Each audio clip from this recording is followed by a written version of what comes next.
What's up, everybody? It's your boy JuanderingJ, and I'm coming at you from my channel, Wonderful Quality Just J. I saw a thumbnail on YouTube. I saw a thumbnail that said something very interesting to me, and so I gotta look at the patch notes now and see for myself. And I thought it would be fun to react to this live. Hey everyone, there's been a lot of talk about 6v6 lately, and it's only intensified in recent weeks since we posted our latest director's take and made a Twitter post with a promise to talk about it in the future. Well, now is the future, and this is that next piece. So let's get into it. Wait, let's not get into it quite yet. Okay, I don't even know what's gonna happen. What I think is gonna happen, but let's just see. This is a pretty complex and nuanced topic, and it gets to the beating heart of what makes this game tick. Our players have different opinions and preferences about the ideal number of players in an Overwatch match, and so does our team.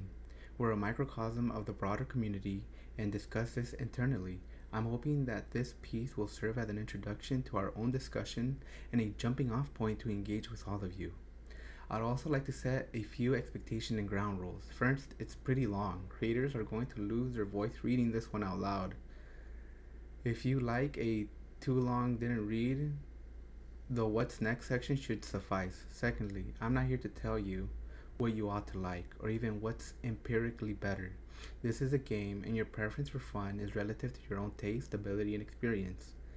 Lastly, damn, this guy thought about it a lot. Lastly, there are years of decisions that affect some fundamental piece of Overwatch. Some of you might be intimately aware of these, while others might not. Before diving in, I'd like to set the stage and give some context on some of the larger changes to the game that ultimately culminated in the 5v5 format we have today. Historical context. There has been three large format changes in Overwatch, and the first happened shortly after the game launched. This was hero limits. Before this, there could be any number of a particular hero on one team. You could have 6 Genjis or 6 Reinhardts. If my memory serves me right, the winner of Team 4 first international tournament was 1 Winston and 5 Zenyatas. We called it Quinston. Zenyatta orb stacked with no cap to healing at the time. It was glorious and terrifying. During early development, it was necessary to have duplicate heroes per team. Our first core combat milestone had only had 4 heroes. As the roster grew, this was no longer necessary, and it also introduced issues. Overwatch heroes have very distinct kit with impactful abilities. Stacking abilities could be fun, but it posed a challenge to balancing many of those abilities in game. People reference double barrier, but back then you could have 6. Imagine cycling 6 immortality fields. The number of team compositions and strategies available was huge. The variety was great, but we didn't feel like we could ever truly balance the game without severely watering down our heroes. So we made the choice to impose a limit of 1 of each hero per team. This essentially solved the issue of ability stacking, but it did have a few side effects. It traded some of the creativity in putting together team compositions for a more consistent and balanced experience. It also away some choices from players. It also took away some choices from players. If someone wanted to play Tracer, but you were already Tracer, they would be unable to.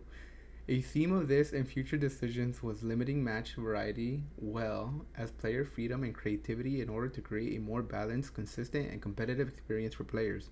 Remember this point, because we'll touch on it a few more times in this piece. I think the hero limit rule was a great decision, and we would make it again. The other 2 large format changes have a lot of positive benefits, but are not as clear cut. The second large change to the game format was a move from open queue to role queue, which limited team compositions to 2 heroes from each role. Before role queue, there was no enforced 2-2-2 team composition, and players had the freedom to select any role they liked once they loaded into a match. With open queue, team had a lot of freedoms of choice about what heroes and team compositions to play, but there were quite a few problems that role queue intended to address. Prior to implementing role queue, there was a stack imbalance in the number of people playing each role within each match. Damage was, by far, and still is today, the most popular role, and tank was, by far, the least popular. In fact, seeing matches with 5 or even 6 damage players on each team was not uncommon. I remember those days. Not We'll talk about it later. The role imbalance frequently led to widely imbalanced matches between teams. The game played better when heroes from all three roles were selected. The disparity caused social issues as players would try to pressure others into playing tank or support roles, even if they didn't want to. It made balancing heroes more difficult since we couldn't balance around a certain role ratio for each team, and it even made introducing new heroes more difficult since any new kit had to take into consideration hundreds of different team compositions and abilities that could overlap with it. The move to role queue format was aimed to mitigate these challenges. Moving to role queue solved many of these problems and added some additional benefits to the game as well. With role queue in place, matchmaking is based on skill within a given role, not just skill overall. Some players have widely different skill ratings per role, so the ability to matchmake around set roles provided a big, measurable boost in match quality. Role queues also solidified the identity of each role, and the fantasy of doing that role's job became clearer. However, the switch to role queue system did have some downsides, the largest which was much longer queue times. Prior to role queue, the matchmaker just needed to find 12 players of similar skill level in order to put matches together. After role queue, it needed to find 4 players of each role to make a match. The total number of players queuing has no effect on this. It's almost solely governed by the ratio of people queuing for the least popular role. Given the game's lower relative ratio of players queuing for tank than other damage and support roles, queue times went way up. We'll go into detail on this later. The team tried to address this imbalance in various ways. We introduced a priority pass that gave players who played low demand roles tank a shorter queue when they switched to damage. This had a positive effect for several weeks, but the influence quickly faded. We also introduced a system to reward players for playing tank, eventually giving them a loot box and a bunch of XP for queuing for that role. None of these were able to put a dent in the demand for playing DPS. Damage queue times drifted a bit lower over time, but much of this was due to the introduction of open queue competitive and the permanent loss of damage players unwilling to wait that long for a match. Interesting. There was additional drawbacks with role queue. I mentioned earlier that many of our decisions made improvements to the game at the cost of a match variety and player freedom. Team compositions were now locked to 2-2-2. Locked 2-2-2-2. This was another step in a more consistent experience within Overwatch, but sometimes consistency can start to feel samey. There were some pretty exciting metas in pre-role queue world, and swapping to a hero of a different role mid-match was often a much bigger change and more exciting than swapping to one of the same role. Like hero limits, role queue took away a part of the freedom in selecting heroes that served as the base of Overwatch, but I often wonder if the success of it is as cut and dry as that of hero limits. Could there be an in-between version that softens the original problems without completely solving them, and also isn't quite as restrictive as our current role queue system? A bit more on that later. The third, major format changes. These changes, as well as longer queue times, led us to the third and most recent major format change to the game, the shift from 6v6 to 5v5. This is almost a blog within a blog, but we're going to cover 3 things. Why we switched to 5v5, queue times after switching to 5v5, and what teams think about 6v6. And what the team thinks about 6v6. Here we go. Train. Is that the hype train? Is the hype train passing by? What's happening? Why we switched to 5v5. There were many reasons behind the transition to 5v5. When we launched to Overwatch 2, we talked about the greater individual agency that players could have in 5v5. Overwatch is a team sport, and it requires players to rely on each other to be successful. This was even more the case previously. The game could be frustrating if your team was out of sync. Many times, fights in 6v6 couldn't resolve until ultimate abilities came online. Correct that. Until ultimate combos could be executed to break through 2 tanks worth of mitigating supported by high, uncontested healing output. The world of 6v6 could have really high highs, but really low lows. One of the design goals of 5v5 was try to raise that floor, even though it was at the expense of some of those high moments. That makes so much sense. They make sense now. It's like, oh, that's what they were trying to do. They weren't trying to, okay, I'm already opinionated. Overwatch 2 also have the greater emphasis on first-person shooting gameplay. There a less damage mitigation in CC, and players get to shoot at enemies more. Crowd control could take players out of the game for extended periods of time, especially when they were chained back to back.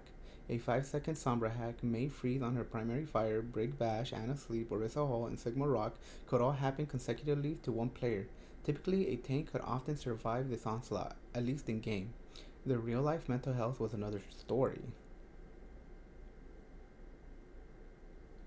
Damage heroes often complain that their role was the least impactful relative to the strengths of super powerful tank synergies, and support heroes undoing their playmaking.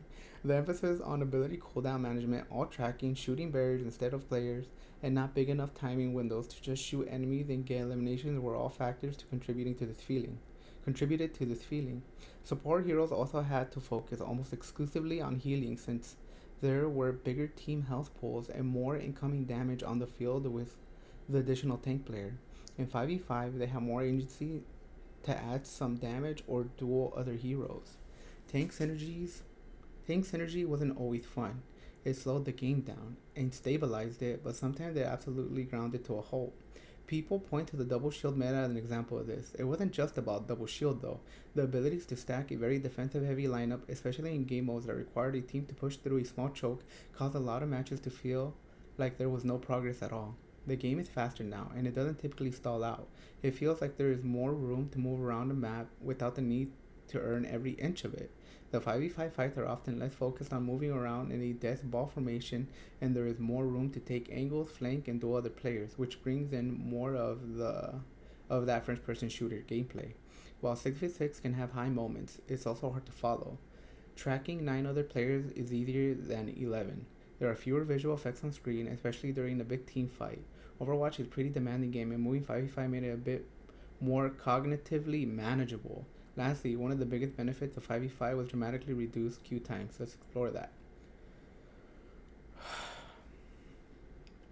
Queue times data and context. The chart below shows ranked players' queue times per role after introduction of role queue to Overwatch in 2019, compared to queue times per role in Overwatch 2 5v5 role queue format. As you can see, the shift to 5v5 role queue dramatically reduced queue times for players in all roles, and most notably damage role, which is the most popular role. The biggest factor for driving the difference between Overwatch and Overwatch 2 queue times is the ratio of players queuing for each role. We hear each player speculate the long queue times are a result of not enough players playing in Overwatch. The trolls. That isn't the case, but instead relative to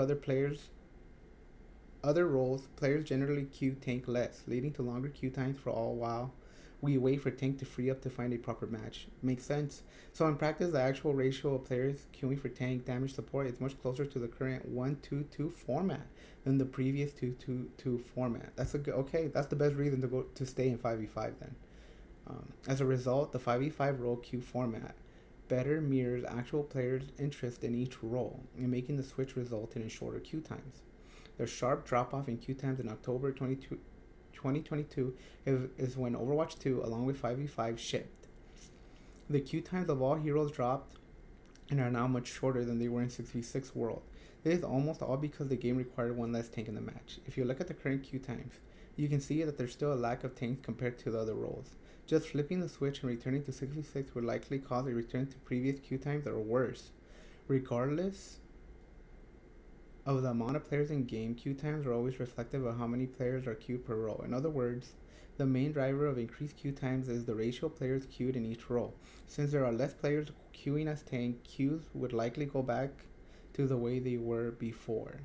Thoughts on 6v6. The game started its life with 6 players on each team. I discussed why we moved away from 6v6, but that doesn't mean it's without any merit. There were moments in madness that could happen with 12 players in a match that just don't quite coalescence? What is this word? To grow together? Coalesce. Oh, it is coalesce. I'm not familiar with that word, I guess. Where were we?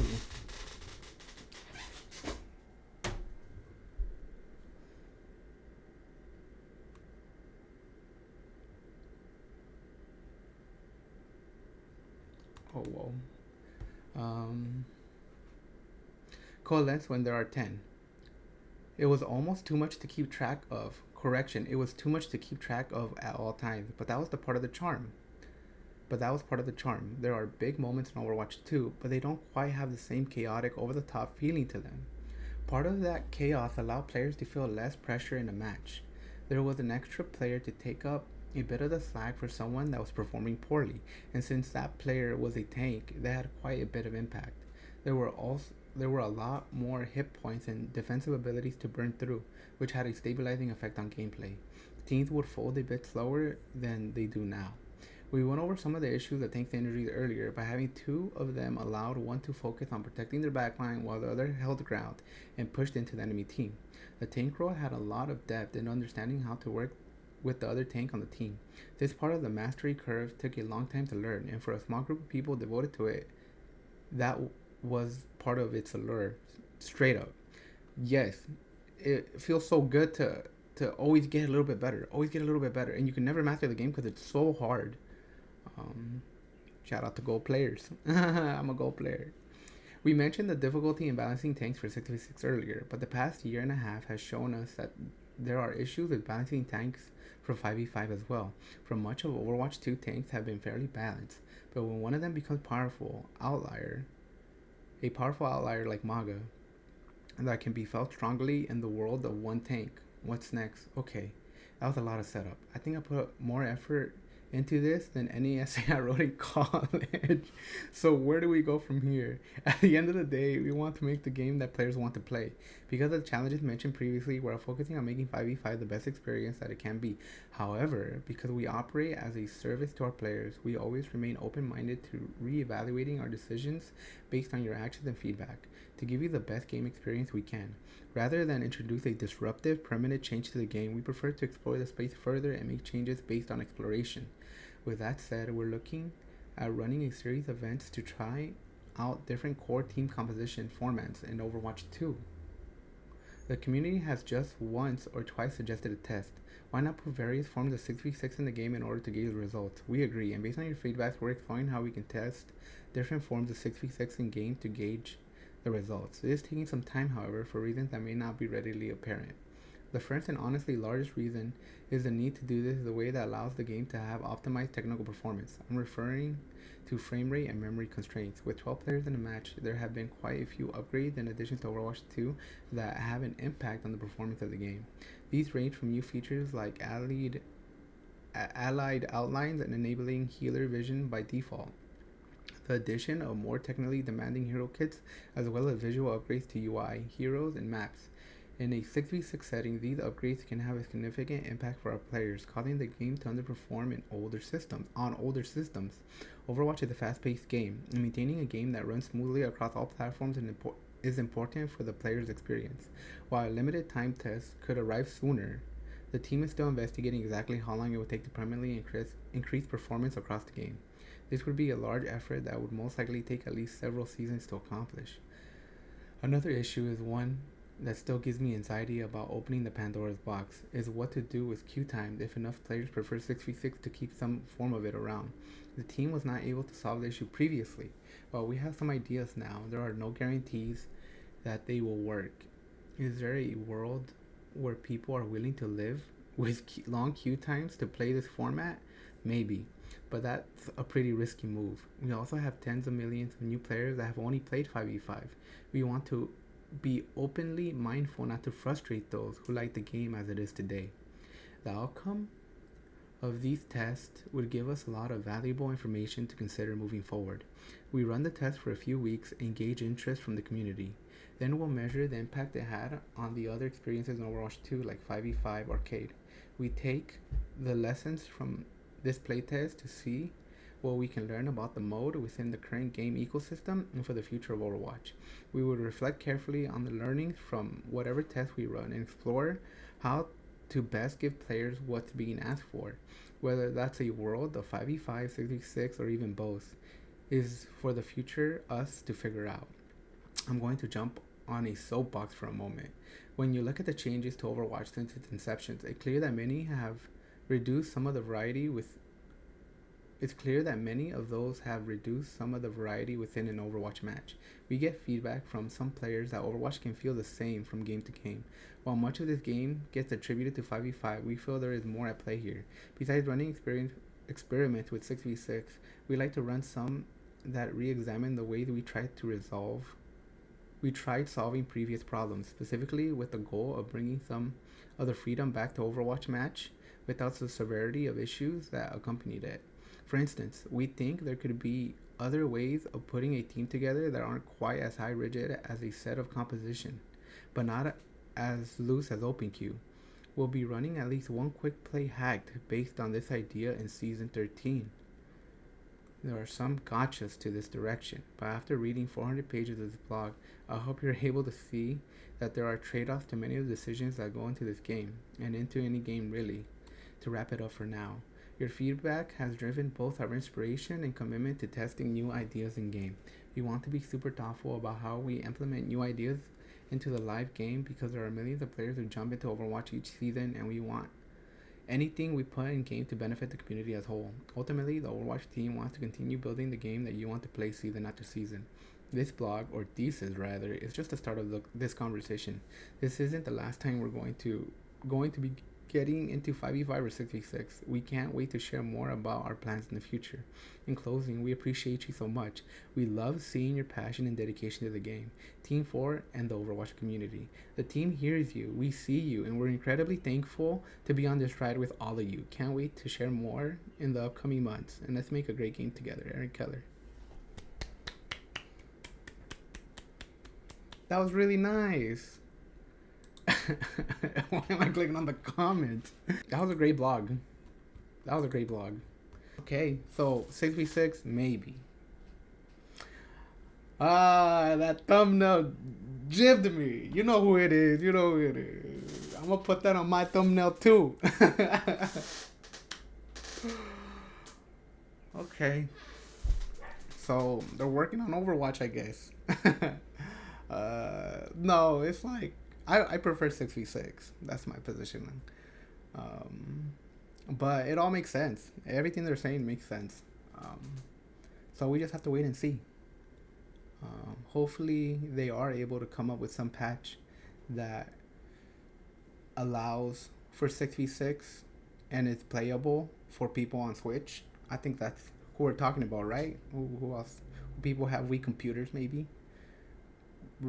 Respectfully, I'm not hating. I love computers of all kinds, and I love the Switch. Not that I own a Switch, but yeah, they're just making sure that they do it right. And that was the blog. I thought 6v6 was coming back, and it's like a maybe, and it was always a maybe, I think. So my feelings don't really change too much. It was a very delicate topic, and he nailed it. He hit it out of the park. So good job, Aaron Keller. Thank you for working so hard to make this amazing game. And then that's it. That's it from me. I just wanted to share this. It'll probably go up on my React channel, so you get to see it there if you wanted to. That's it for today. I will talk to you guys later. I hope you have a wonderful day. Take care. God loves you. Life loves you. Everything is fine. And I'll see you another time. Okay? Bye-bye.